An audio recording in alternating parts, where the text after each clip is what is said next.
Good morning, it's Michael Might here, and here we have a diesel heater from China, and it's 2023. The cost of this diesel heater was around $130 Australian, and I'm going to explain a few little things here that we've got as extras.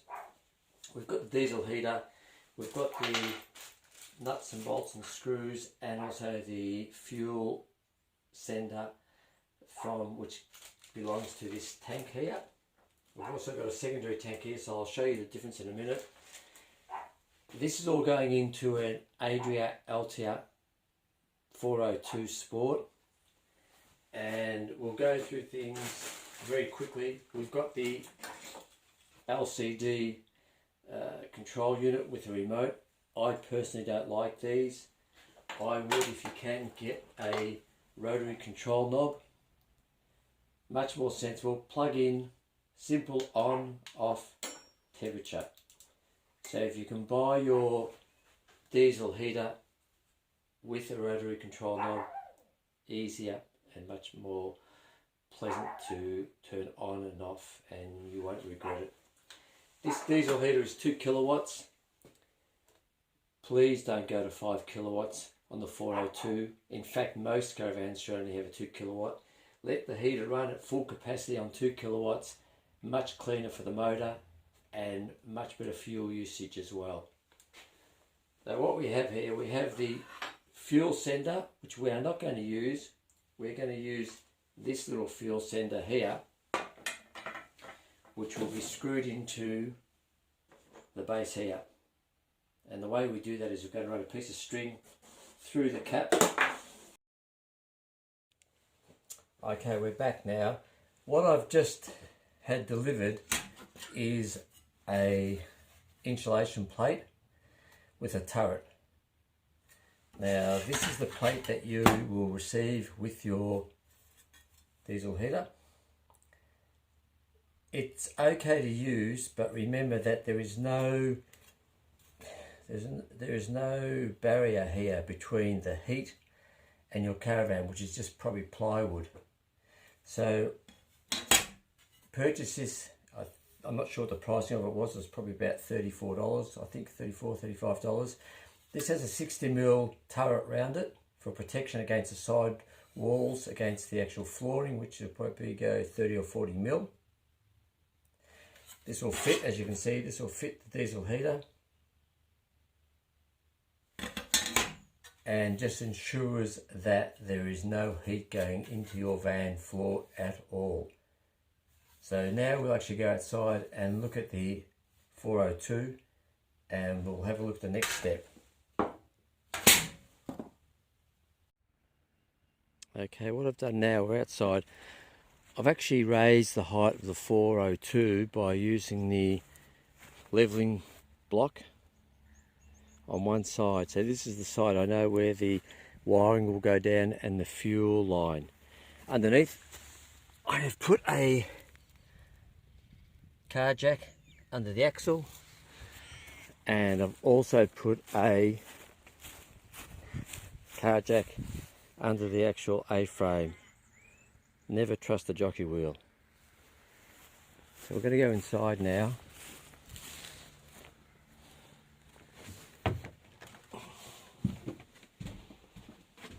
And the bed's up, and we're going to place the protection plate with the turret approximately here. Now you can measure this out. It is placed just in front of the axle, and it's about 90 centimeters from the right hand side. And we can have a look around, and what we're going to do, we're going to drill a hole through here and just check underneath if it looks like it's going to interfere with anything. We've had a visual look, it looks like it should be okay, but this will be a test.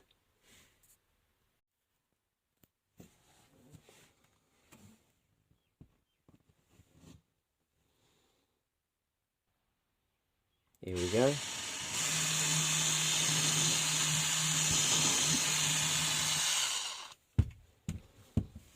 Okay, now let's go check outside and see how it looks.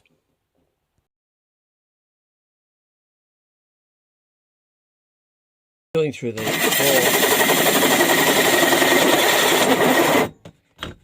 It's quite tough.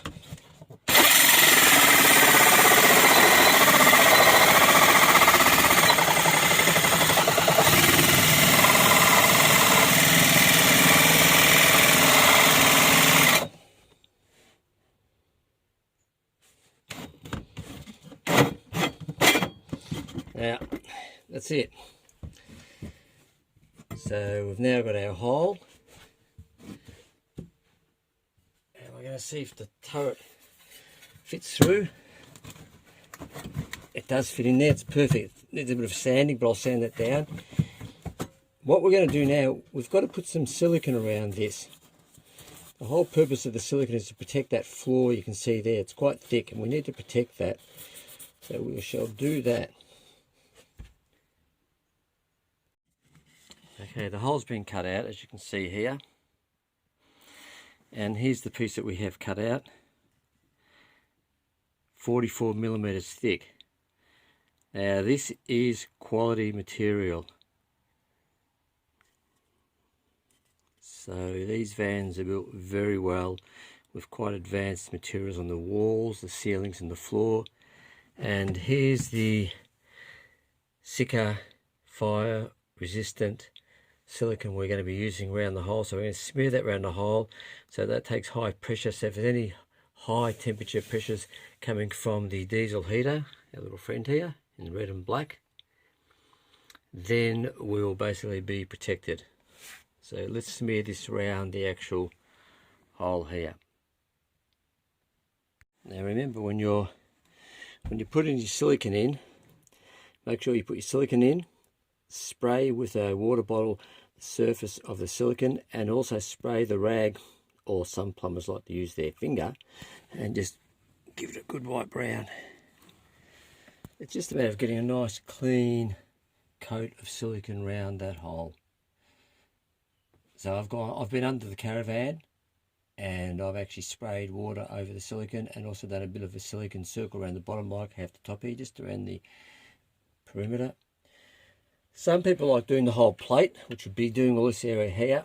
I personally don't, because you may have to remove the actual heater with the plate at some stage, and the actual plate does give protection from the flooring from heat.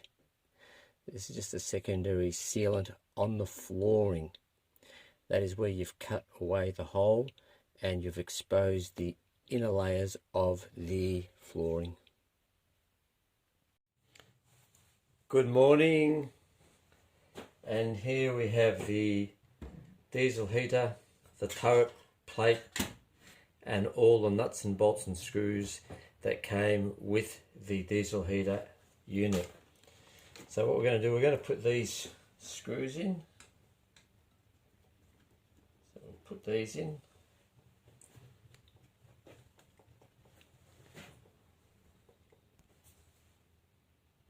Okay, now that we've put the 4 screws in to hold down the turret plate,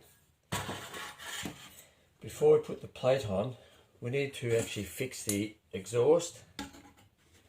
And we'll be using these worm clips for the exhaust, and we'll also put the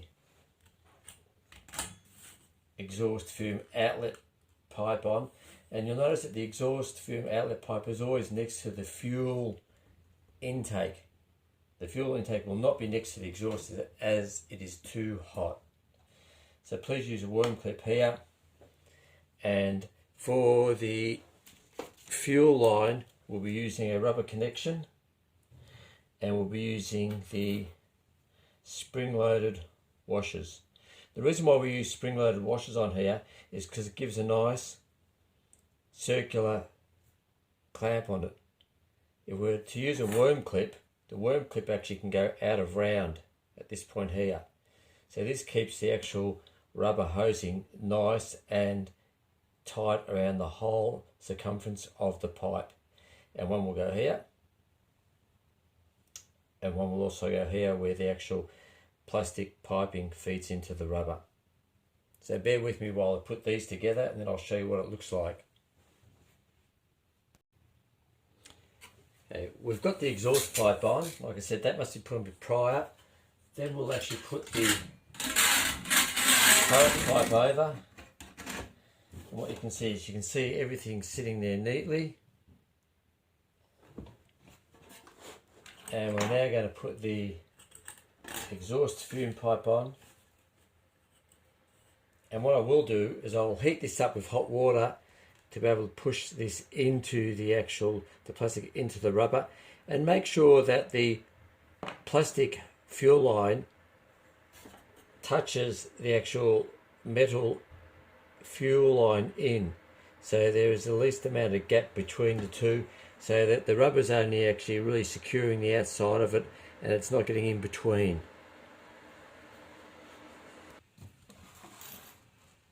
Just a little interesting note, I've got these tiny little spanners and they're very good for getting inside here to do the actual nuts up. So on this worm clip, it's got a tiny little nut, and you'll notice that it's a perfect fit. You do need something like this, very small. It's 15/64. It's tiny, so try and find something that small. And these are quite convenient. You can pick these up, I don't know, Bunnings maybe, and there's a whole set. So it goes down to those really tiny little nuts to tighten up in awkward places. So this is a very awkward place here, so we're just tightening this up nice and firm. And we'll be doing the exhaust pipe next, and also the fuel line will be not a problem because it will be on these spring clips. Okay, when we put these little holding screws on for the turret, this is what you need. It's a simple thing from Bunnings. It gives you a bit of extension, and it's very easy to then, that's how easy it is.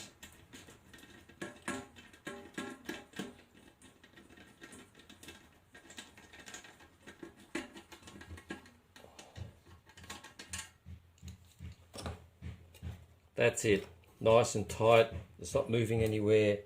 So I've finished the other two screw the nuts onto these screws here to hold the plate down. Then we'll attach the fuel line. Okay, I have just boiled the water because we're going to put the rubber connector for the fuel line into the boiling water to fit over the actual fuel intake, but also to get it into here.